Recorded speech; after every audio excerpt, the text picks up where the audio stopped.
c'est Madame Pimenta, d'Ambarès, dont je n'oublierai jamais, qui m'avait donné cette information. Elle m'avait dit, vous êtes basque? Oui. Eh bien, nous en avons aussi des Basques ici.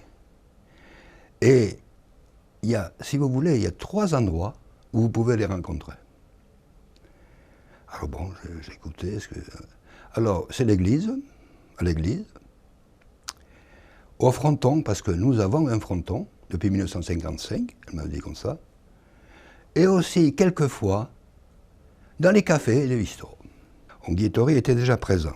Maintenant, j'ai su aussitôt, par les personnes qui étaient là, comment Onghiettori avait été créé. C'était par un petit groupe de danseurs qui avait été formé par Jeannot Lacroix, ce fils d'Iodi, c'est Jeannot Lacroix, dès l'inauguration du fronton. À partir de 1955, il y a eu des danseurs formés par Jeannot Lacroix. Jean Lacroix est le premier président d'association qui commence à faire danser les personnes qui venaient avec son tourne-disque. Ça a commencé comme ça. Et Jean Lacroix, c'est l'oncle, le parrain de mon épouse. Bon, il a aujourd'hui disparu, mais c'était un personnage qui a commencé à susciter et à enclencher cette dynamique autour du Pays Basque au début des années 60. Et c'est à ce moment-là que le nom Onghiettori a été donné. C'est en 1962, c'est François Camino, qui a pris la présidence. Et il a été élu président d'Onghiettori. Et c'est à partir de cette date que Onghiettori existe officiellement. Onghiettori a apporté et apporte beaucoup de choses. Au tout début, c'est une façon pour les Basques qui étaient venus du pays, qui sont venus sur Bordeaux, parce que beaucoup de Basques sont venus sur Bordeaux après la guerre, en particulier, et à Ambarès. C'était pour ces Basques une occasion de se retrouver, puis de perpétuer leur culture, leur tradition, en dehors de leur région natale. Voilà, ça c'est quelque chose qui petit à petit s'est inscrit dans l'histoire de la commune d'Ambarès au fil du temps. Pierre est président de Onghiettori depuis quelques années maintenant, quelques dizaines d'années, et c'est aussi pour marquer la présence des Basques à Ambarès depuis ces 50 ans maintenant, et marquer aussi par rapport à Pierre le dévouement qui est le sien pour faire vivre cette association, car il n'est pas évident chaque année de faire venir des danseurs, des chanteurs du Pays Basque pour justement perpétuer cette vie des Basques à Ambarès et au chemin de la vie en particulier. C'est une personne qui est tellement honnête, sincère, qui aime beaucoup l'amitié. Avec sa sérénité, sa douceur, sa manière de parler, tout le monde l'écoute. Et on l'estime tous. Avec Pierre, c'est surtout lui qui est conteur, qui raconte des histoires où vous éclatez, quoi. C'est un monsieur, quoi. Pierre ne sait pas garder les choses pour lui. Il aime transmettre aux autres. Pour moi, c'est quelqu'un qui est profondément basque déjà, de cœur, mais aussi dans les actes de tous les jours. Il est né à Ossès.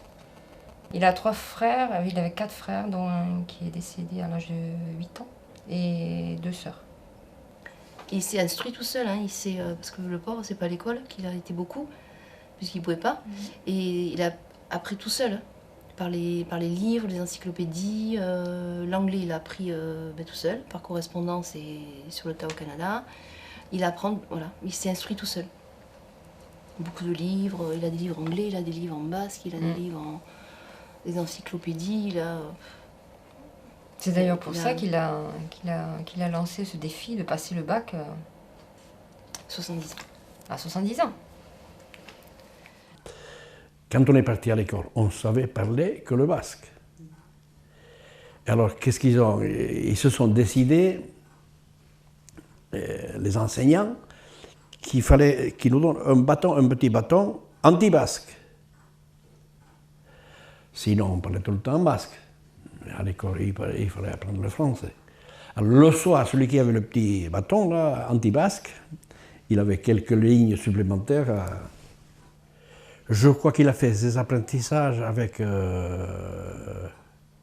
son oncle Daniel, 3 ans. Et puis par la suite, il est allé à Ioldi, chez M. Etchard, pour continuer le métier qu'il avait appris, quoi, donc charpentier. Toute sa vie, il voyait ce jardin. D'ailleurs, il a gardé ça comme un très bon souvenir, quoi, de tout gosse, on comptait y aller toujours. Mais à l'époque, il fallait faire des kilomètres à pied. C'est pour ça qu'on a eu toujours l'idée, mais ça ne s'est pas réalisé, quoi. Mais depuis, on a été. Mais en voiture. C'est-à-dire qu'à l'époque, ici, c'était assez dur.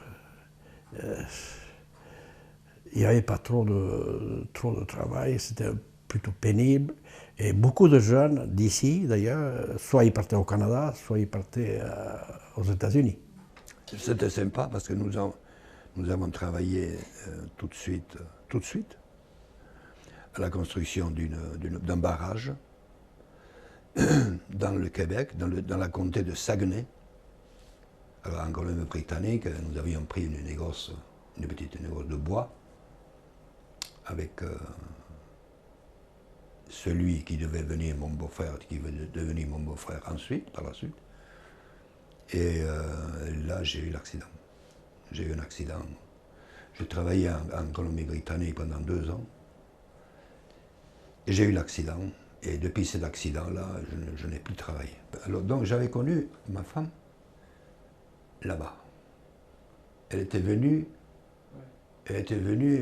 voir sa sœur, dont le mari travaillait avec moi. Voilà comment on s'est connus. D'abord, mais enfin, après, elle avait commencé à travailler à cet hôpital, ma femme. Ils sont revenus parce qu'il faisait froid. Je crois que maman non plus ne supportait pas trop le froid. Maman ne voulait pas rester là-bas. Voilà. Donc ils sont revenus, ils se sont mariés en Charente-Maritime. C'est là où est née maman, quoi. Et ils ont eu le premier enfant là. Enfin, il a été conçu au Canada, le premier. Il est né là et les 3 autres aussi. Et que Chantal qui est née après à ce nom. À la base, il travaillait à la base. Il a été embauché à la base pharmaceutique. Réceptionniste, il était. Quand on se voyait, on parlait basque. Tout le monde aurait écouté de quoi on parlait là, puisque je passais devant son bureau à lui.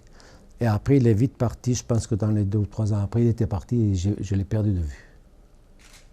Et en 1962, c'est François Camino qui a été élu. Élu par l'ensemble de Basque, qui a été élu président. Et il a gardé haut la main cette charge jusqu'à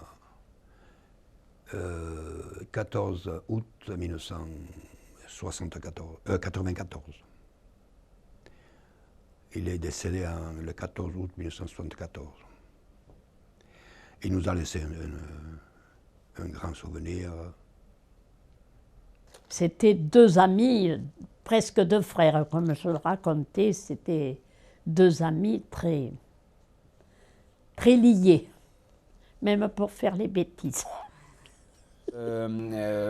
Pierre Estrondaï faisait aussi des chroniques dans des radios associatives ici, dans Euskal Irratiak.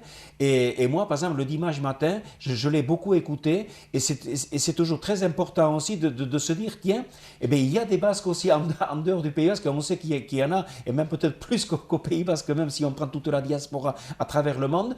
Et écouter ce qui se fait à Bordeaux, comment ils travaillent, les événements qu'ils organisent. Moi, je me suis régalé à écouter ces chroniques-là pendant des années et des années. Je crois que pendant 20 ans, il a fait ça. En tout cas, moi, j'ai pu aussi le découvrir à travers ces chroniques qui donnaient donc à Euskal Irratiak. Quand il parlait, c'est pareil. Là, il nous disait, c'est à telle heure, je crois que c'était à 9h le matin. Et là, à 9h, le téléphone va sonner, et là, il ne fallait plus faire un bruit. Donc bien sûr, il ne disait pas ça méchamment, mais nous, on savait, nous-mêmes, par respect, on bloquait tout, voilà. Et là, c'est pareil, il était dans sa chambre, et il prenait le téléphone, et là, on savait que jusqu'à ce qu'on l'entende bouger, que c'était terminé. Et il avait ce moment, mais pas devant nous, hein. Je pense que si on avait été là, ça l'aurait un peu... je crois qu'il aime bien faire les choses dans un endroit calme. Et j'ai aussi, bon, bien sûr, à École de Mitsara, j'ai fait aussi toujours pareil, à mon niveau. J'ai été le responsable d'un petit bulletin, d'un petit journal qui paraît tous les 2 mois, à Gour. C'est plus sur un petit peu la vie, la vie des Basques à Bordeaux, quoi. Donc ça pouvait être après des articles sur la danse, sur la langue basque, sur le chant, etc. Mais c'était surtout un petit peu ce qui se passait à la Maison des Basques, quoi. Nous ne défendrons pas cette culture avec des cailloux dans les poches, mais avec avec beaucoup de relations, avec la plume. La plume, il faut écrire. Et transmission de pensée envers les autres. Puis, je redis, avec une pensée acceptable par les autres. On portait les nouvelles du Pays Basque. Les nouvelles du Pays Basque. Moi, je donnais les nouvelles d'ici, puis les nouvelles aussi de Bordeaux aussi, les Basques de Bordeaux, tout ça. Et je crois que c'était tous les jeudis pendant 3 quarts d'heure d'émission, tous les jeudis. Et cette émission s'appelait Iritzina. On dit qu'Iritzina c'était fait, on dit que c'était les bergers qui se communiquaient avec Iritzina d'une montagne à l'autre. Bonjour. Egunon, Pierres. Bonjour. Oui, alors, que de neuf? Eh bien, comme d'habitude, nous commencerons par les nouvelles de l'escadron Bilsara de Bordeaux. Oui. Nous, on ne le voyait pas beaucoup parce qu'il travaillait beaucoup. On le voyait le soir, l'été, il nous racontait des histoires, etc. Mais oui, il nous a apporté beaucoup de valeurs. Toutes les valeurs qu'on a aujourd'hui, c'est grâce à lui. Voilà, c'était un père formidable. Nous, on se rappelle petite, quand on était petite, qu'il nous racontait des histoires. Il nous racontait beaucoup d'histoires. Alors on se mettait dehors, on regardait les étoiles et voilà, il partait dans des histoires. C'était les moments voilà, un peu privilégiés qu'on avait puisqu'on ne le voyait pas beaucoup. Et c'est vrai que le soir, l'été surtout, voilà, il nous racontait des histoires. Et voilà, il inventait des histoires, alors soit avec le voisin, soit il nous inventait des noms de personnages. Oui, que nous, en plus, dans notre tête, ils existaient quoi en fait. Hein. Il inventait des noms de personnages avec les robes qu'elle portait. Et qui faisait tout un tas de bêtises. Enfin bon, voilà, c'était... Alors il y avait Madame Croque-Mouche et Madame Rose Blouse, par exemple. Ouais, voilà, enfin, c'était... C'était des noms... on se rappelle encore. Il invente, voilà, et ça pour ça, oui. Et aux petits-enfants aussi. Hein. Oui. Petits-enfants aussi. Oui. La question qui me posait souvent, où c'est que vous allez finalement vous arrêter, je ne sais pas. Parce que, je ne sais pas, parce que en Barès, je vis aussi très bien.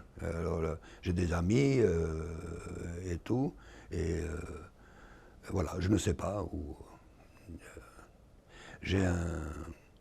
Si on me partageait en deux, je ne sais pas quel côté je mettrais là-bas et ici. Au retour du régiment, j'avais rencontré enfin, c'était un bal et tout ça. Et puis, moi j'avais rencontré une fille, on commence à danser. Elle me raconte, elle avait commencé à pleurer, tout ça. Elle avait été trompée par son copain. J'avais fait une chanson sur elle. Cette chanson, je l'avais donnée, je l'avais apportée au correspondant du journal. Je tremblais quand je lui ai montré. Il me fait, il faudrait que tu le signes, parce que vous allez le faire paraître. Je crois qu'il est bon pour paraître. J'avais honte de signer avec mon nom, j'avais honte. Alors je mets l'enfant de l'oiseau de montagne, parce que je descendais des montagnes. Je suis parti au Canada après. Et je parle un peu de cette histoire dans mon livre, et l'éditeur, lui, il m'a demandé quelle était cette chanson. Alors, je sais quelques mots, mais enfin je me souviens encore un peu. Mais j'ai entendu chanter, moi, ça. Ah, mais chanter peut-être, mais non, mais il dit c'est pas vous. Il me dit le nom, c'est eux qui l'ont exploité, cette chanson, tout ça. Ah non, cette chanson est à moi. C'est moi qui l'ai écrite. C'est pas possible. Il y a 3 jours, il m'envoie la copie.